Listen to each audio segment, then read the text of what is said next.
Hijra, a South Asia community often misunderstood and marginalized. Hijras have been a part of Indian, Pakistani, Bangladeshi, and Nepali cultures for centuries. They have long been a group of people who bring blessings and fortune to others by singing and dancing.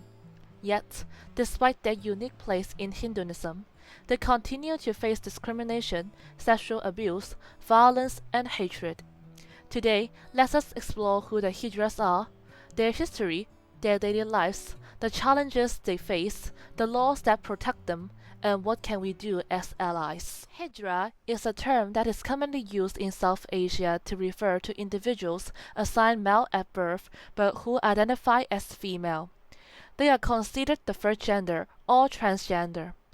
Hijras have a recorded history in the Indian subcontinent dating back to the ancient times. The Ramayana, one of the two important epics of Hinduism, mentions the origin of their power. Dasaratha was old and decided to make Rama the crown prince to inherit the throne. But Rama's stepmother, Kaikeyi, played tricks and forced the king, Dasaratha, to exile Rama and let her son, Bharata, to take the throne. Rama was a filial son and was determined to carry out his father's order. So Rama, his wife, and his nice brother, three of them, said goodbye to their parents and set out for the forest to be exiled for 14 years. The people of Ayodhya followed him to the forest, where Rama said, "Men and women, please wipe your tears and go away." However, some still stayed behind, as they were neither men nor women, who are the Hijras. After 14 years of practicing austerities and defeating the evil, Rama returned to the kingdom, realizing the Hijras were still waiting for his return.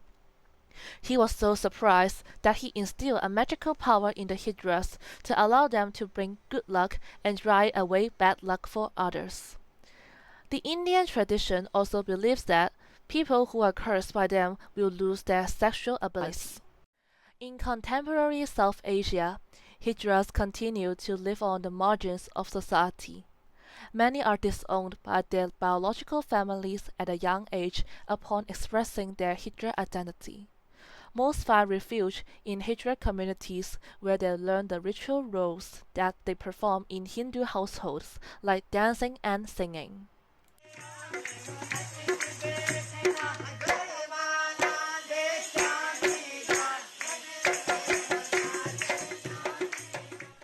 A typical day in the life of Hijras involves participating in rituals and seeking means of livelihood.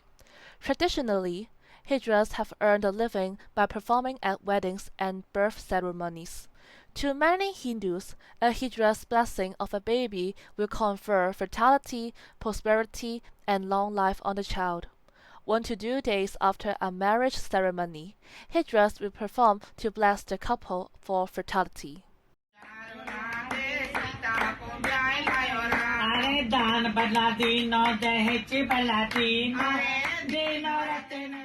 Yet, despite the huge population in India, the birth rate there is indeed decreasing, and the job opportunities of Hijras are declining.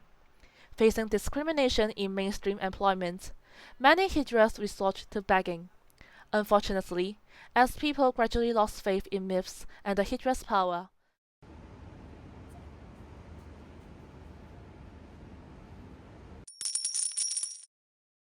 Nope. some of the people refuse to give them money and simply don't care about the curse they caused. Meanwhile, the Hijras also dance and bless vendors for the goods that they sell, offering sari and daily necessities like eggs and flour.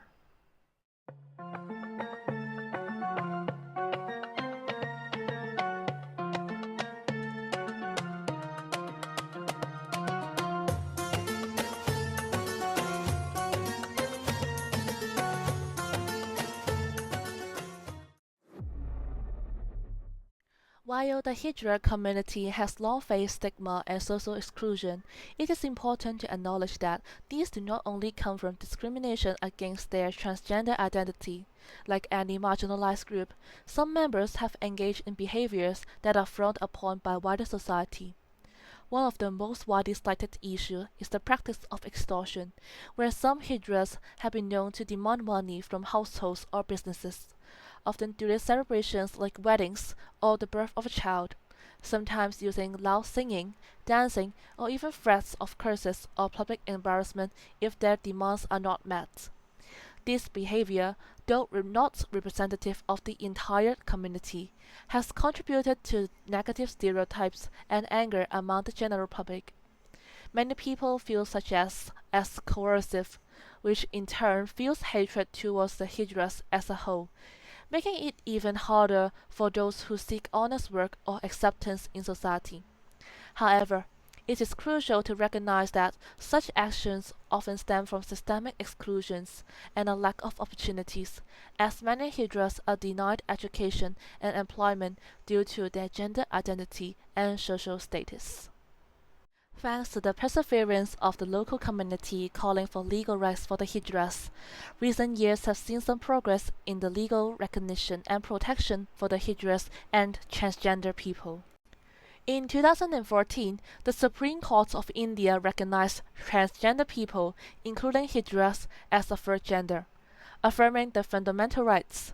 This was followed by the Transgender Persons Protection of Rights Act 2019.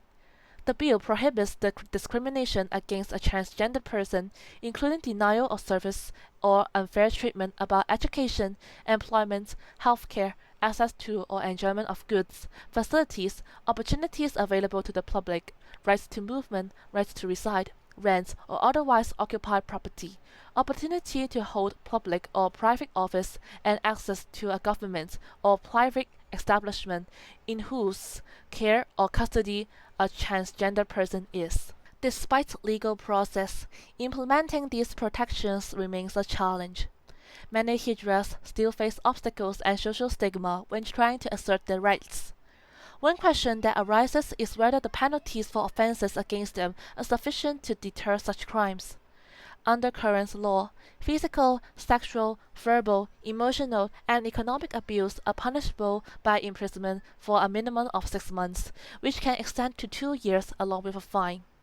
In contrast, the Indian Penal Code (IPC) states that anyone convicted of rape faces rigorous imprisonment for no less than 10 years, which may extend to life imprisonment along with a fine. This discrepancy in punishment is deeply troubling. The same crime, committed against different victims, results in vastly different consequences. While the introduction of laws to protect the rights of Hijras and transgender people marked progress, discrimination is still evident. If the law itself cannot guarantee the rights, who can? Clearly, more changes are needed to create a truly equal society for Hijras. Apart from legal reforms as the beginning, real changes require collective social efforts. Education will open the gateway for the Hijras to other job opportunities. Currently, they are rejected by their families and society, let alone schools and other institutions. A major breakthrough was the emergence of the first transgender school in India, the Sahaj International School. Through education, they will be able to engage in more types of jobs, which may solve their employment difficulties. Meanwhile, improvements in legislation and anti-discrimination education for the general public are also required. We hope that, through watching this video, you will know more about the Hijras, this marginalized group. It is our collective responsibility to ensure that all gender diverse people can live freely, safely, and with respect. By learning, supporting, and standing with them, we move closer to a truly inclusive society.